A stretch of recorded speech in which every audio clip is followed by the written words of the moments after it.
नमस्कार साथियों, आप सभी का स्वागत है हमारे यूट्यूब चैनल सीजी टीचर में। तो आज हम एक बहुत ही महत्वपूर्ण टॉपिक बाल विकास और शिक्षा मनोविज्ञान में समस्यात्मक बालक और लर्निंग डिसेबिलिटी पे जो बहुविकल्पी प्रश्न हैं उनको पूरे डिटेल के साथ हम पढ़ेंगे और समझेंगे कि इन प्रश्नों के उत्तर कैसे लगाने चाहिए और कैसे सार्थक उत्तरों तक हम पहुँच सकते हैं। तो पहले क्वेश्चन को हम देखते हैं, अध्येता की अक्षमता की समस्या से क्या तात्पर्य है। अध्येता का अर्थ होता है अध्ययन करने वाला, और यहाँ भी दिया हुआ है सीखने वाले बच्चों के संबंध में जो अक्षमता है उसका क्या अर्थ होगा। तो प्रश्न को पढ़ना बहुत जरूरी है क्योंकि अध्येता लिखा हुआ है और सिर्फ अक्षमता की बात नहीं कही गई है, तो शारीरिक रूप से बिल्कुल नहीं होगा क्योंकि यहाँ अध्ययन से संबंधित छात्र की बात कही गई है। मानसिक रूप से अपरिपक्व, ये भी उत्तर नहीं होगा। कक्षा में पढ़ाए गए विषय को हृदयंगम न कर पाना, अर्थात अध्ययन के टाइम पे अगर वो अक्षम महसूस कर रहा है, मतलब उसको समझ में नहीं आ रहा है, यही आंसर करेक्ट होगा। चलने फिरने में सक्षम न होना दिव्यांगता की श्रेणी में आता है, तो option C is a correct answer. आते हैं, आपके स्कूल में एक ऐसा बच्चा भर्ती होता है जो सांस्कृतिक दृष्टि से पिछड़े परिवार या पर्यावरण से आता है, तो आप क्या करेंगे। तो ऐसा बच्चा है जो सांस्कृतिक दृष्टि से पिछड़ा हुआ है, तो उसके लिए कक्षा में कैसी व्यवस्था होनी चाहिए। तो उसे ऐसी कक्षा में रखेंगे जिसमें सांस्कृतिक दृष्टि से पिछड़े परिवेश वाले अन्य बच्चे हों। तो आप स्कूल के साथ ऐसा नहीं कर सकते कि अलग अलग बच्चों के लिए अलग अलग कक्षाओं की व्यवस्था की जाए। जो कमजोर हैं तो उनके लिए अलग कक्षा, तो ये नहीं होगा।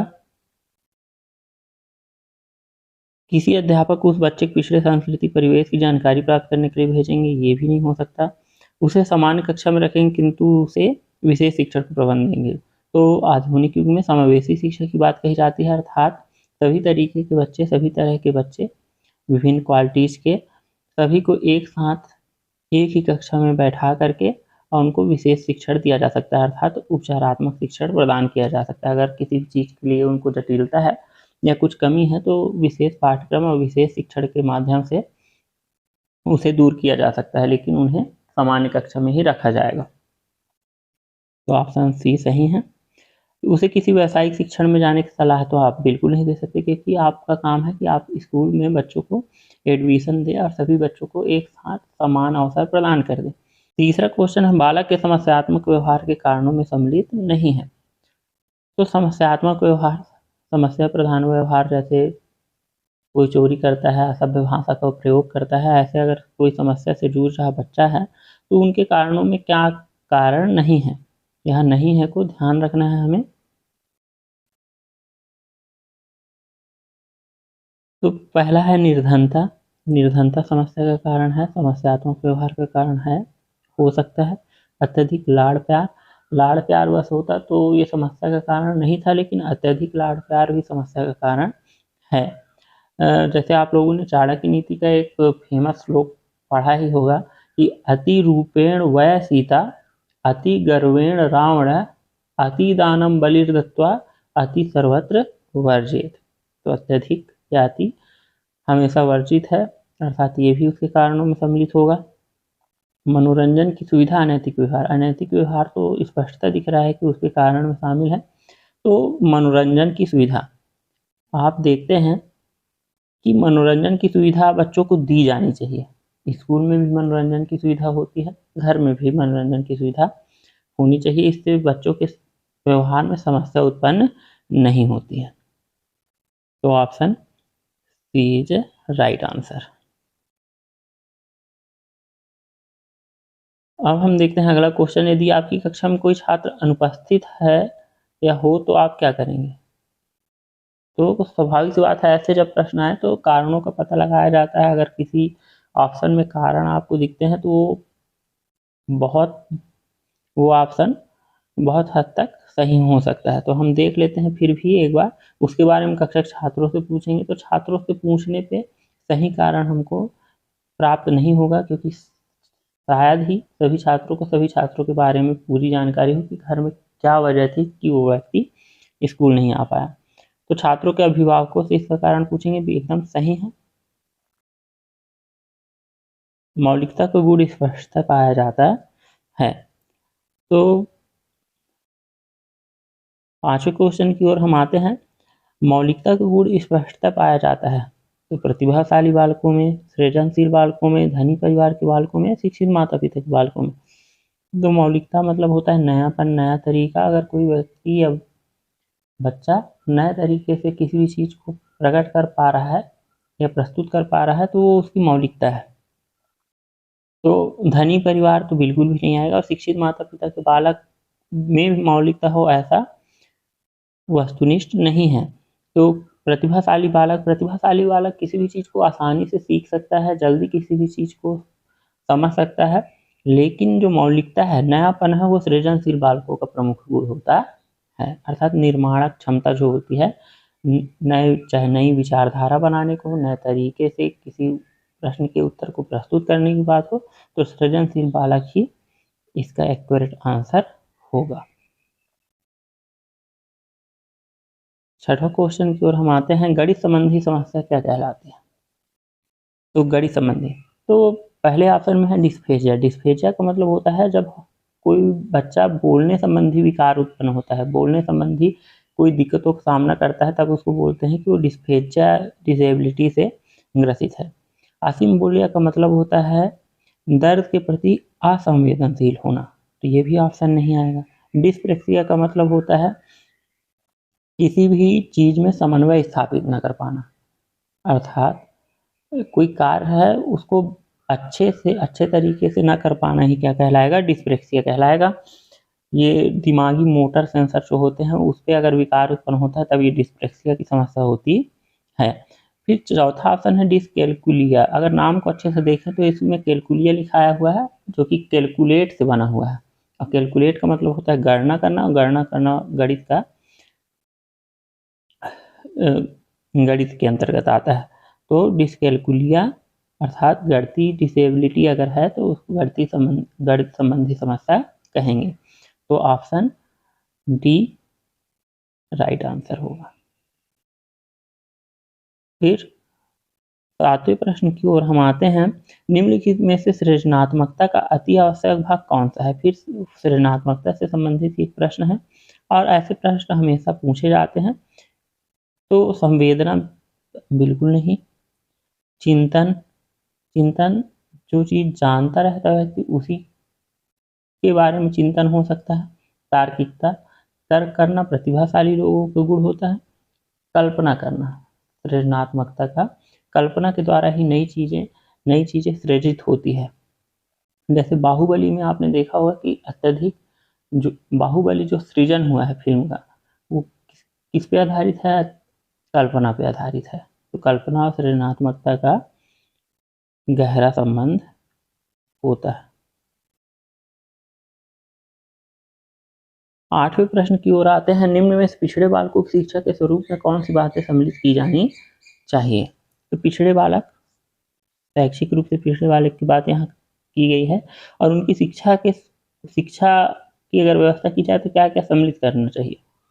तो ये एक अच्छे स्कूल में क्या क्या होना चाहिए देखते हैं। विशेष शिक्षण विधियों का प्रयोग, अगर कोई पिछड़ा बालक है तो विशेष शिक्षण विधि अपनाई जानी चाहिए ताकि उनको भी समझ में आए। विद्यालय में विशिष्ट कक्षाओं की व्यवस्था की जाए। विशिष्ट कक्षाओं का तात्पर्य ये है कि अगर किसी बच्चे को समझ में नहीं आ रहा है तो ऐसी कक्षा व्यवस्थित की जाए कि उसको समझ में आ जाए। अलग से कक्षा करने की बात यहाँ नहीं कही गई है, विशिष्ट कक्षा क्लास की बात की गई है।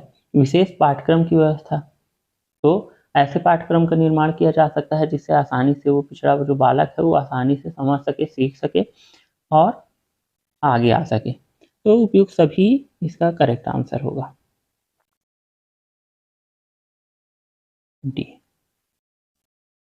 9वां क्वेश्चन देते हैं, संकोची छात्रों को कक्षा में शिक्षण कार्य में भाग लेने हेतु प्रेरित करने के लिए। संकोची छात्र का मतलब होता है कि संकोच करे हर चीज में, प्रश्नों का उत्तर देने में संकोच करे, खड़े होकर के प्रश्न पूछने में संकोच करे, कुछ भी कर पाने में संकोच अगर करता है, कट के रहता है तो उसको संकोची छात्र कहेंगे। तो उसको कैसे सक्रिय किया जा सकता है? तो उनको गृह कार्य से मुक्त रखा जाए? बिल्कुल नहीं, गृह कार्य अनिवार्य प्रक्रिया है, उसको चालू रहने देना चाहिए। उनको कक्षा में अपने रुचि के विषय में कुछ बात बताने को प्रोत्साहित, तो जो बाल केंद्रित ऑप्शन हो उसको ध्यान रखना है। तो ये एकदम सही है कि जब हम किसी बच्चे को अपने मन की बात कहने का अवसर प्रदान करेंगे तो उसमें रुचि पैदा होगी, और रुचि पैदा होगी तो सक्रिय होगा कक्षा कार्य में। तो option B is a right answer. तो शर्मिंदा करें, विशेष स्नेह दें, ऐसा नहीं कर। पक्षपात वाला कार्य, किसी को ज़्यादा मानना किसी को कम मानना, ऐसा शिक्षक को नहीं करना चाहिए। और नकारात्मकता तो प्रश्नों के उत्तरों में होनी ही नहीं चाहिए, उसको सिरे से हम खारिज कर सकते हैं अगर कोई नकारात्मक ऑप्शन है तो। 10वां क्वेश्चन की ओर हम आते हैं। पढ़ने की अक्षमता है, पढ़ने से संबंधित जो डिसेबिलिटी है उसको क्या कहते हैं?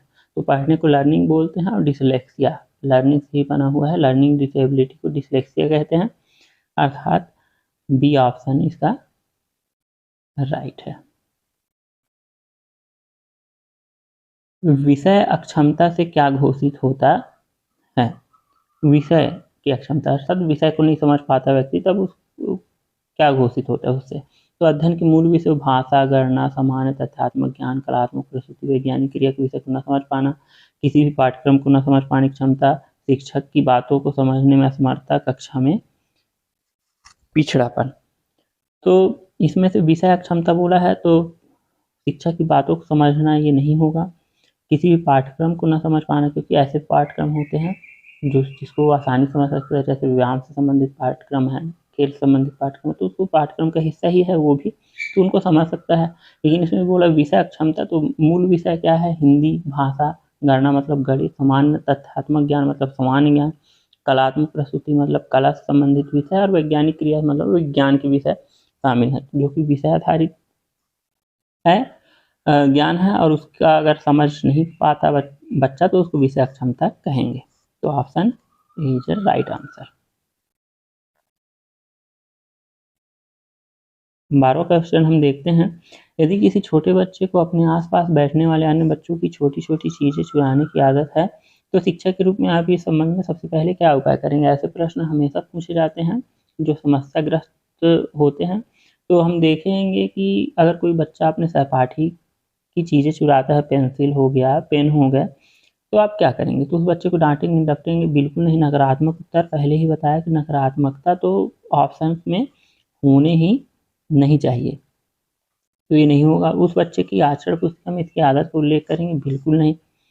नकारात्मकता नहीं झलकनी चाहिए, ना स्कूल में, ना ही उसके रिपोर्ट कार्ड में, और ना ही आपके व्यवहार में। इस बात की ओर ध्यान नहीं देंगे, तो ध्यान देना आवश्यक है, क्योंकि स्कूल में हर व्यवहार से लेकर के ज्ञानात्मक, व्यवहारात्मक सभी प्रकार की शिक्षाएं दी जाती है, तो इस ओर ध्यान देना आवश्यक होता है। अर्थात ऑप्शन डी, बच्चे के माँ बाप से मिलकर यह जानने की कोशिश, मतलब कारण अगर हम जान गए किसी भी चीज़ का, तो उस कारण का निदान, समस्या का निदान आसानी से हम कर सकते हैं। तो option D is right answer. 13वां क्वेश्चन देखते हैं। विद्यालयों में तीव्र एवं मंद बुद्धि बालकों के लिए शैक्षणिक व्यवस्था होनी चाहिए। तो विद्यालयों में तीव्र एवं मंद बुद्धि बालकों के लिए शैक्षणिक व्यवस्था कैसी होनी चाहिए? अगर कोई बहुत अच्छा बालक है जो जल्दी कैप्चर करता है किसी चीज़ को, उसकी IQ तेज है, और कोई मंद बुद्धि बालक है जिसकी IQ वीक है, तो ऐसे के लिए स्कूल में क्या व्यवस्था होनी चाहिए? अवसर की समानता, सभी को सीखने का अवसर मिलना चाहिए। पाठ्यक्रम में समृद्धि होनी चाहिए, अर्थात पाठ्यक्रम ऐसा हो जो कमज़ोर बालक के लिए हो और प्रतिभाशाली बालक दोनों के लिए यूजफुल हो, अच्छा हो। अहमन्यता को रोकना, अर्थात जो अहम की भावना है, घमंड वाली बात है, वो स्कूलों में, कक्षा में नहीं होनी चाहिए। तो अर्थात इनमें से कोई भी नहीं उत्तर होगा। तो 14वां क्वेश्चन हम देखते हैं। कुपोषण से ग्रसित बालकों में निम्नलिखित में से कौन सा परिवर्तन हो जाते हैं? तो उसके मन में हीन भावना का जन्म होना स्वाभाविक सी बात है। अगर वो शारीरिक रूप से कमजोर होगा, कुपोषित होगा, तो उसके अंदर अंदर हीन भावना उत्पन्न होगी, अपने आप को कमतर समझने लगेगा, अन्य बालकों से अलग रहने लगेगा, और उसका परिणाम उसको नींद की कमी के रूप में देखना पड़ेगा, अर्थात उपयुक्त सभी परिवर्तनें होती है। तो इसका आंसर भी क्या होगा? डी होगा। 15वां क्वेश्चन है। दृष्टि संबंधी दोष मानव में किस विकास पर प्रभाव नहीं डालता? तो दृष्टि संबंधी अर्थात शारीरिक कोई एक दोष है जिसका ऐसा कौन सा विकास है जिस पर उसका प्रभाव नहीं पड़ता। तो हम देखेंगे कि अगर दृष्टि संबंधी शारीरिक कोई दोष है तो सांस्कृतिक जो विकास है वो देश काल परिवार पर निर्भर होता है, उसकी शारीरिक अक्षमता पे डिपेंडेंट नहीं होता। तो ऑप्शन डी सांस्कृतिक विकास प्रभावित नहीं होगा। 16 क्वेश्चन देखते हैं। आपकी कक्षा में एक बुद्धिमान छात्र जो आपके समक्ष सदैव अपने ज्ञान का प्रदर्शन करता है, आप ऐसी स्थिति में क्या करेंगे। तो हर स्कूल में ऐसे बच्चे होते हैं जो अपने आप को काफ़ी ज़्यादा होशियार समझने लगते हैं। तो ऐसे बच्चों के साथ कैसे समन्वय स्थापित किया जाएगा। तो उसे उसकी रुचि का कुछ कार्य दे देंगे, उसे कुछ ऐसे कार्य दे देंगे जो वह ना कर सके। तो नकारात्मकता बताया, अगर कोई होशियार है तो उसको उसकी प्रतिभा का दमन नहीं करना है, बल्कि उसकी प्रतिभा को और उभारना है। तो ये तो होगा नहीं कि ऐसा कार्य देंगे जो वह ना कर सके ताकि उसके बाल मन को ठेस पहुँचे, ऐसा नहीं करना है। उसे डांट कर बैठा देंगे, ये भी नहीं करना है। उसे कक्षा का नेतृत्व करने को कहेंगे, ये तो ऑप्शन सही नहीं लग रहा है। तो उसे उसकी रुचि में कुछ कार्य दे देंगे। तो उसकी रुचि का जब कार्य मिलेगा तो वह बाकी चीज़ों को भूल करके उन कार्यों में अपने समय का उपयोग करेगा। तो option A is the right answer. पूर्व प्राथमिक शिक्षा मूलतः होती है, पूर्व प्राथमिक अर्थात प्राथमिक शिक्षा की बात कही गई है। तो पूर्व प्राथमिक बाल केंद्रित शिक्षा पर आधारित होती है, क्योंकि सभी पाठ्यक्रम से लेकर के शिक्षण विधि से लेकर के शिक्षण प्रशिक्षण सब कुछ बाल केंद्रित होता है। तो इस बात का अगर हम ध्यान रखें कि कौन से ऑप्शन बाल केंद्रित हैं इन प्रश्नों के अलावा भी, तो हमको राइट आंसर खोजने में आसानी होगी। तो उम्मीद है कि आपको ये वीडियो अच्छी लगी हो और ऐसे ही वीडियो आपको निरंतर प्राप्त होते रहेंगे। हमारे चैनल को सब्सक्राइब कर लीजिएगा। धन्यवाद।